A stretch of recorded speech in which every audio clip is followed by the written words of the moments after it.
The president's health advisors making new pleas for Americans to get vaccinated, but also looking into an experimental new treatment for COVID-19. Gabe Gutierrez reports other health experts say it is a potential game changer that could significantly reduce the risk of severe illness. A COVID treatment in pill form, the first of its kind. Merck with new data out today showing its antiviral drug, taken twice a day for 5 days when symptoms begin, cuts the risk of hospitalization and death in half. This is a phenomenal result. I mean, this is a profound game changer to have an oral pill that had this kind of effect. Merck says it's seeking emergency use authorization as soon as possible. The federal government has already contracted to buy 1.7 million doses. We always hesitate to make any timelines. The experimental pill is being compared to Tamiflu, which is supposed to be taken within 2 days of flu symptoms. Still, the new drug has only been tested on unvaccinated people, so more studies are needed. If approved, I think the right way to think about this is a potential additional tool in our toolbox to protect people from the worst outcomes of COVID. Vaccines, experts say, are still the best tool. And with that in mind, California Governor Gavin Newsom announced that the COVID vaccines, once fully FDA approved for kids, will be required in all of the state's public and private schools, affecting nearly 7 million students, grades K through 12, the first such mandate in the nation. A U.S. Supreme Court justice has now denied New York City teachers' request to block their vaccine mandate.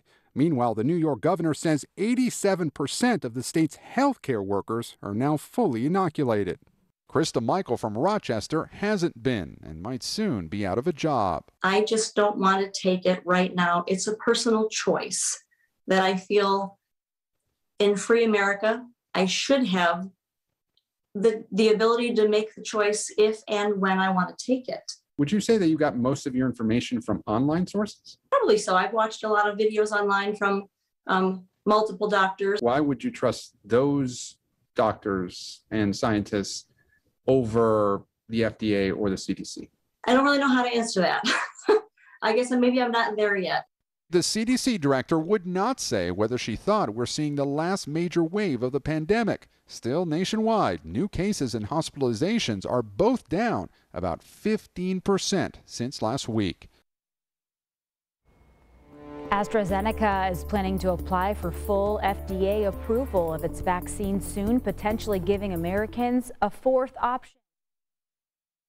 The company released data this week showing the shot is about 74% effective. This phase 3 trial includes thousands of people in the U.S., including about 500 Hoosiers who signed up through IU Health. Doctors say while this shot isn't approved here just yet, it's seen a lot of success overseas. I think it's good to also see some of the information that had been looked at the UK.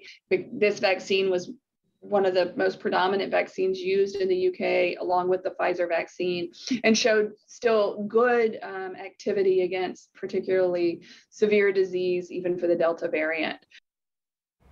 AstraZeneca didn't apply for emergency use authorization with the FDA, opting instead to go straight for full approval.